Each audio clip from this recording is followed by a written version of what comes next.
जिल्हास्तरीय 53 विज्ञान प्रदर्शन विकसित व आत्मनिर्भर भारतासाठी महाराष्ट्र राज्य शैक्षणिक संशोधन व प्रशिक्षण परिषद, पुणे प्रादेशिक विद्या प्राधिकरण, नागपूर शिक्षण विभाग, जिल्हा परिषद गडचिरोली यांच्या संयुक्त विद्यमाने अनुसूचित जाती नवबुद्ध मुलांची शाळेत विज्ञान प्रदर्शनाचे 3 दिवसीय कार्यक्रम पार पडले। यावेळी माजी आमदार राजे अमरीशराव आत्राम, माजी आमदार दीपकदादा आत्राम यांनी मार्गदर्शन केले। विद्यार्थ्यांना मार्गदर्शन करताना माजी आमदार दीपकदादा आत्राम व माजी आमदार राजे अमरीशराव आत्राम व मंचावर मान्यवर उपस्थित होते। अहिरी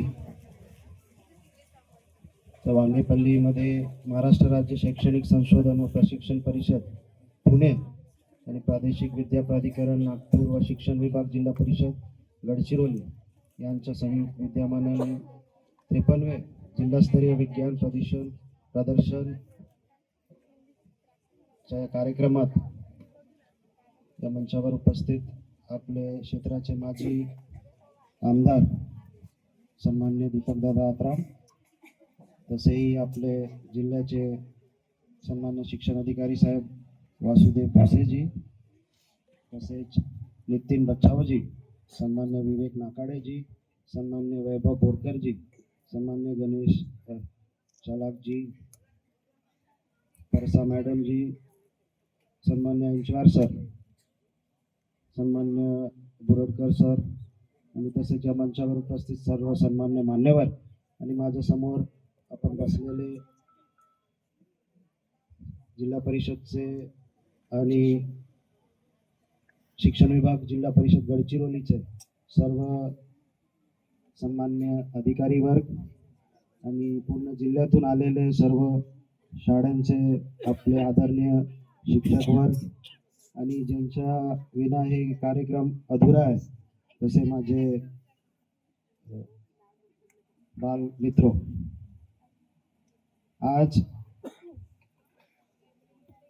आपल्या समोर शिक्षण अधिकारी साहेबांनी सगळं सांगितलं आहे आणि मला वाटतं जेव्हा उद्घाटन सोहळा होता तेव्हाही आपल्याला त्यांनी डिटेलमध्ये भाषण दिलं असेल, मार्गदर्शन केलंच असेल आणि आता दीपकदादांनी चांगलं आपल्याला उदाहरण दिलंय, तर माझ्यासाठी जास्त म्हणायला काही राहिलं नाही आहे।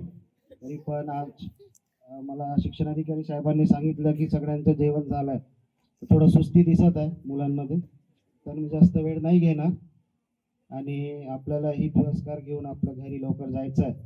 तर आज जेव्हा पण आपण विज्ञान आणि टेक्नॉलॉजीचा विषय मांडतो तेव्हा आपण सर्व बघतो की आज आपला देश कुठे होता 50 वर्षापूर्वी आणि आज कोणत्या स्तरावर आहे।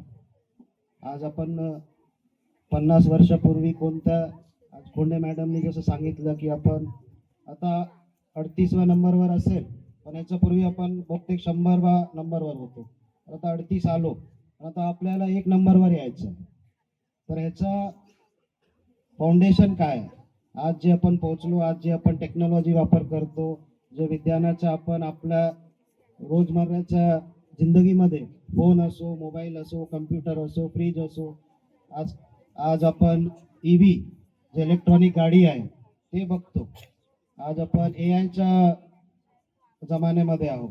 तर हे सगळं टेक्नॉलॉजी आणि सायन्समुळेच आपण इथपर्यंत पोहोचलो आणि पुढेही आपल्याला तेच मार्गाने जायचं आणि टेक्नॉलॉजी इतकं लवकर बदलते आणि इतकं लवकर त्याच्यामध्ये बदल येते की आज दर 2 दिवसांमध्ये आज आपण बघतो की नवीन कोणता तरी शोध झालाय, चायनाने केलाय की भारताने केलाय की कोणत्याही देशाने केलाय।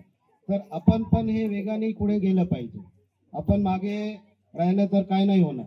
आज जसं आपले पंतप्रधान माननीय नरेंद्र मोदीजी साहेब म्हणतात की आपल्याला आणि हे प्रदर्शनीचा हे पण आहे की विकसित आणि आत्मनिर्भर भारत। आता स्टेम म्हणजे जसं यांनी सांगितलं की सायन्स, टेक्नॉलॉजी, इंजिनिअरिंग, मेकॅनिझम, तर हे सगळं गोष्टी आपण घेऊन आपण आपलं जीवन कसं सुधारू शकतो, आपण ते आपल्या जीवनात कसं आणू शकतो। आज जसं दीपकदादांनी सांगितलं की आपण सर्व म्हणजे खालतून येतो, आपण गरीब मुले आहेत ते गरीब परिवाराकडून येतात आणि ते कसं मोठे झाले, तर आपल्याकडे ही सगळं विषय आहे। तर आपण छोटं छोटं संशोधन करून आपण तिथून सुरुवात केली पाहिजे. आज आपण बघितलं पाहिजे की आपला अतिदुर्गम जिल्हा आहे, आपला अति पूर्ण जंगल आहे. आता आपला मेन ऑक्युपेशन मेन शेती आहे. तर आपले आई बाबा शेती करतात, आपले आई बाबा रोजीवर जात असतात. तर आता आपण त्यांचं जीवन कसं आपण सुधारू शकतो, त्यांच्या जीवनात आपण विज्ञानाच्या दृष्टिकोनातून किंवा सायन्स टेक्नॉलॉजीच्या दृष्टिकोनातून आपण त्यांचं जीवन कसं चांगलं करू शकतो ते आपण विचार केला पाहिजे. छोटी छोटी गोष्ट आहे. आज आपण आपल्याला जायला रस्ता नाही, तर आता रस्ता वारंवार खराब होतो. तर आता त्याला आपण त्याचं लाईफ वाढवण्यासाठी काय करू शकतो आपण, त्याच्यामध्ये कोणतं मटेरियल इस्तेमाल होते. आता आपल्या आई रोज स्वयंपाक करते घरी, त्याचं आपण जीवनात कसं आपण चांगलं त्यांचं सोपं करू शकतो, आपण त्यांचं काम त्यांना कसं आराम देऊ शकतो. तर हे सगळं टेक्नॉलॉजीतून आलं आहे. पहिला गॅस नव्हता, सिलेंडर नव्हता, तर आता हळूहळू आला आहे.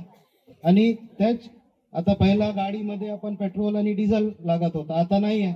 आता इलेक्ट्रिक वरून आपलं गाडी चालते. तर असं पुढे हायड्रोजननी चालणार. तर हे सगळं विषय हळूहळू होते आणि आपल्यासारखेच कोणी मुलगा किंवा मुलगी विद्यार्थीनी हे सुरू करून आणि मोठा होऊन त्यांनी संशोधन केलं. एसपीआरटी न्यूज साठी विदर्भ संपादक जावेद अली, सय्यद, गडचिरोली.